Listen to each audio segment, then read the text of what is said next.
Firstly, we understand what React is. So React is nothing but a simple JavaScript library, and it was built by Meta in 2013, and it helps us in building the reusable, maintainable UI components.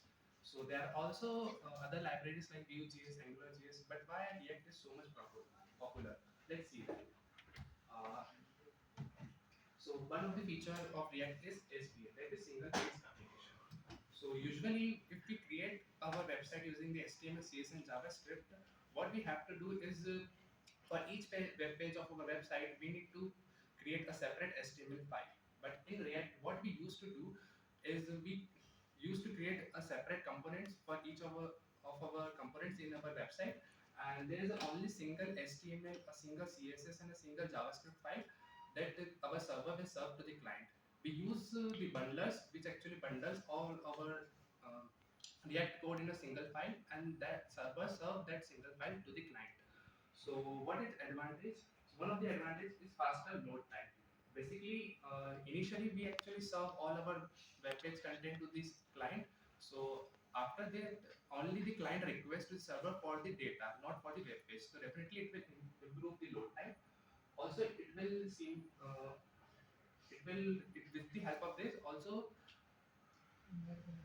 uh, it helps us in seamless navigation because there is no full page reload, so all the navigation will feel seamless, and it definitely enhance the user experience.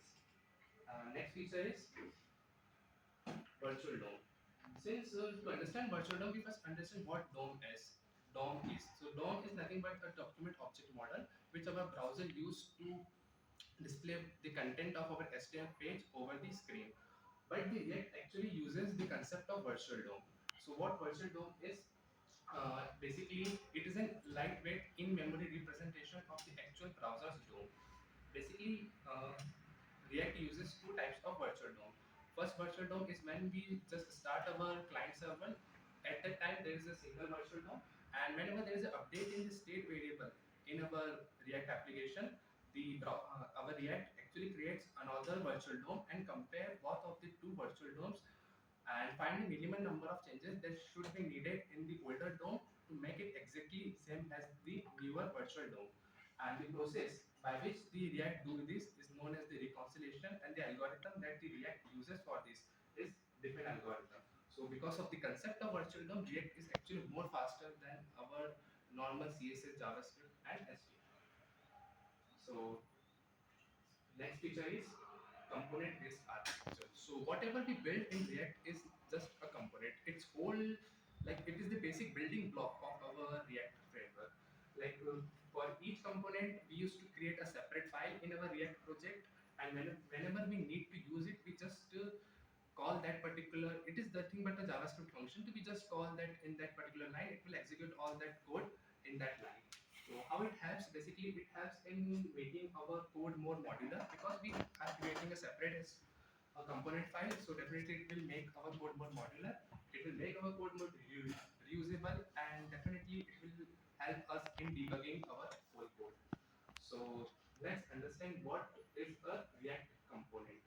So React component is nothing but a simple JavaScript function that returns a JSX. So what JSX is? JSX is nothing but the JavaScript XML. Uh, you see in the code in the return statement there is a HTML like code. There is a div, there is a button, there is a paragraph. So this is what the JSX is. So this is a simple JavaScript function. That's counter. There is a state variable count. There is a method set count, and we use the hook use state to create the state, and this particular component simply returns a JSX element. So yeah, with if you want to use this counter function in our application, we used to create a separate counter.jsx file, and whenever we need to use it, we just call that function, and this particular whole code which is written in the return statement will get executed over that line. So in React, there are two types of components that we can create. First one is the class component, and second was the functional component. This particular example is an example of a functional component. Basically, we also create the class components, but React actually do not recommend to use the class components on the official website. So yeah, we actually used to create only the functional component. So this is what the component life cycle. The first phase of the component life cycle is the initialization. Initialization. See, when we are typing the code, this is the step of initialization. We are initializing all of our state variables, the props, etc. So this is that phase.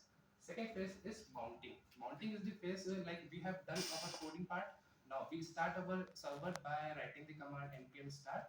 At that particular point, our React, all the components that we have built in our React application get mounted over the browser, and we show all that particular code on our screen. So this is the mounting phase. Third one is the updation phase. Let's say we have some button over our screen, we have click on it, it will update some the value of the state variable. So at that particular point, that phase is the updation phase, and the fourth one is the unmounting phase. Like let's say we have a contact us page and we have a about us page. So if we are at the contact us page and moving to the about us page, at that particular point, the context us page will get unmounted from our screen. So this is that phase. So yeah, now next feature is unidirectional data flow. Since in React there is a concept of unidirectional data flow. So what is it? Since we have a view, let's say we have a button, we click on it, it will definitely fire an event that is on click. And as soon as the on click event is fired, we update the value of some state variable. And as soon as the value of the state variable gets updated, it will update the UI.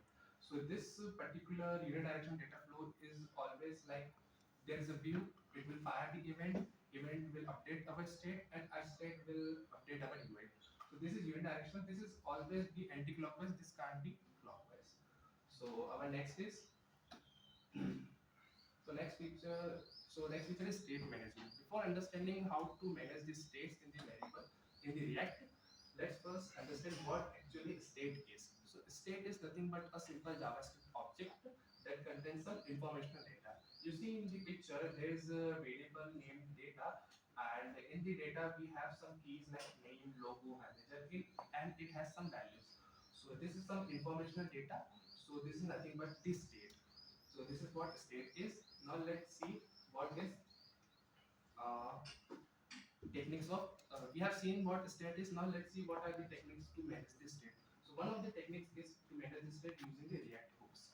So what are actually React hooks? So basically, these are the special JavaScript function that allows us to use the methods of the uh, that allows us to use the methods of component lifecycle that we use in class components. In the class components, we have the methods like component did mount, component did update, component did unmount that will help to manage the state of our variables. But that are in the class components when we are using it. Let's say we are using the functional component, like you see there is a function counter. So this is what functional component. So how do we actually manage the state of functional components? This is because this is with the help of hooks. So yeah, we have different types of hooks, like we have use state, use reducer, use effect, and all that. And also in the counter function, since you see there is a state variable count, there is a function set count, and there is a hook named use state. So use state hook actually used to create the state, and it returns two variable. One is the actual state, and second one is a function. With the help of it, we can update the value of the state variable. So this is what use state is. Now let's see what are the different types of default hooks that they provides and most commonly used hooks. So first one is the use state. Use state hook is used to create the state variable in our React application. Second one is the use effect hook. Use effect hook is basically accept and callback function that and a dependency array. So whatever the variables that we mentioned in the dependency array of the use effect hook, whenever the value of that particular variables get changed, it will execute the callback function. Third one is the use context. We'll see what use context in further slides. There is a use reducer hook. It particularly uses to manage the complex React states. And there is a use wrap hook, which is basically used to uh, persist some value without causing our React application to re-render. Uh, so we can definitely React to provide some hooks. So if we want to achieve something that the React hooks do not provide, we use the concept of custom hooks. You can also create the custom hooks with us. In the code, we see there is a function use counter. This is what a custom it has a state named count, which we create using the use state hook, and it has some initial value. There's two other functions. First one is the increment that will increase the value of count variable by one, and second one is the decrement that will decrease the value of the count variable by one as well. And we just return the state variables count, increment, and decrement from the use counter. Now, there is a separate component named the counter, and in the counter, we use the use counter hook. We provide the initial value 5, and whatever that we return from the use counter hook, we just restructure it into the counter count, use, increment, or decrement. Now, in the return statement, we show the column, count variable. We have two buttons. First one is to increment the first one is to increment the value of the count variable, and on and it's on click we call the increment function, and we have the button for the decrement as well. And on next click we fire the we call the decrement method. So this is how we can create a custom with us. So for further discussion, I will call you. Thank you, Akshay. So from here we are looking at context API. Now first see what is the need of context API, then we will discuss context API. So there is a problem in React of prop drilling. Now, what is prop drilling? That the deeply nested components need access to the shared data. But the thing is, for that you have to pass props at every level, and that is very inappropriate way to use React. So we use the concept of context API. Now in this context API, we just create the thing with the functions we want, the functions to share data we want to share, and at the deeply nested components we directly call these components and use the shared data we want to use. Here you can see that react.create context is used to create the context API here, and we also use provider which wraps the and wrap the components which from where we want to use it, so that it can directly provide the data to the component directly. And and to use the shared data, we use context and use context of consumer. Use context is for functional component, and context dot consumer is for class component. So here you can see that the react dot create context is created. It is passing the data to the toolbar component, and the toolbar component is using it to use context. Now coming to API. So what is an API? API stands for Application Programming Interface. It provides us a direct link or a bridge between two endpoints where we want to share data or things we want to share. API, you can understand API as a waiter in hotel.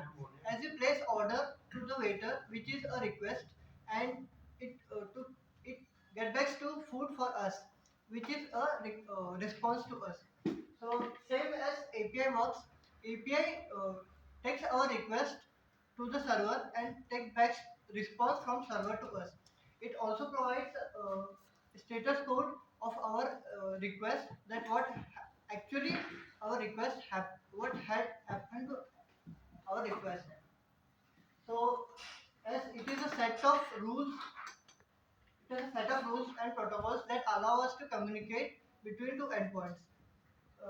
APIs are actually very helpful, because if APIs were not present, so we have to create database for every front end, which is not possible, because we have to store the complete data in a single database at every end of the front end.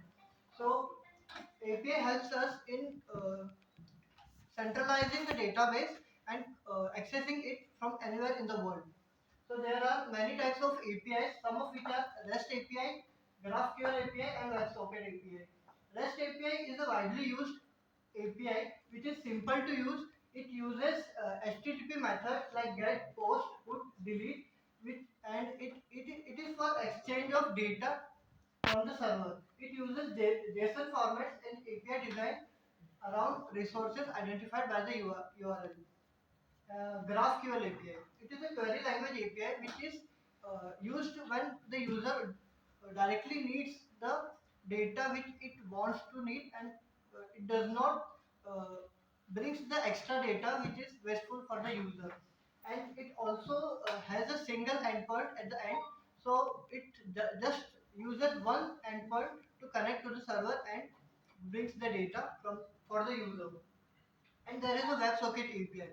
It is widely used in chat applications because it provides full duplex communication very easily, and it is easy to use for that. It is a client server. It connects clients and servers at the real time and widely used in gaming, chat applications, and many things. And there are more APIs like internal and external. Internal APIs are the APIs which we create in our projects, or it can be limited to the campus where we can use it. And the external APIs are the APIs which we call from here to any web server we want to fetch, from where we want to fetch the data. It helps us in fetching the data and centralize our and centralize the database so that we can access it from anywhere in the world. Now here are the methods which APIs use to fetch the data. It is the method for REST API. So first is GET request. Now if you want to get the data only, you do not want to correct it, you do not want to create a new user, you just want to see what the data is actually updated or uploaded to the server. So you can directly see the data. As you can see that we have fetch API used there, and demanding for the data. It retrieves the data from the server, it sends a URL as a query parameter, and it does not modify data at the server, it just brings the data to the local host. The next is post request. It sends the data and creates the new user you want to create. Uh, as you can see that we have used the post method there and also declared the content type which is application.json. It sends the data in the request body and typically add new entries to the server. Uh, it is widely used in posting and uploading files. Next is put request. If you want to update your already uploaded data, so you use put request. It updates the existing data resources at the server. As you can see that we have used put request there, put method there. Replaces the entire resource with the new provided data, and example of it is updating user information like changing username, password you can change as you want. Now the next one is delete request. As you want to delete your data, uploaded data anywhere, uh, uploaded data at the server end, so you use delete request. It removes the resources from the server, and it identifies the resources to delete via URL. You provide a URL and and the method delete so that it can access the data and delete it and remove it from the server end. Deleting user account, blog post, and removing unwanted absolute data is the examples of delete request. Thank you everyone. This was all.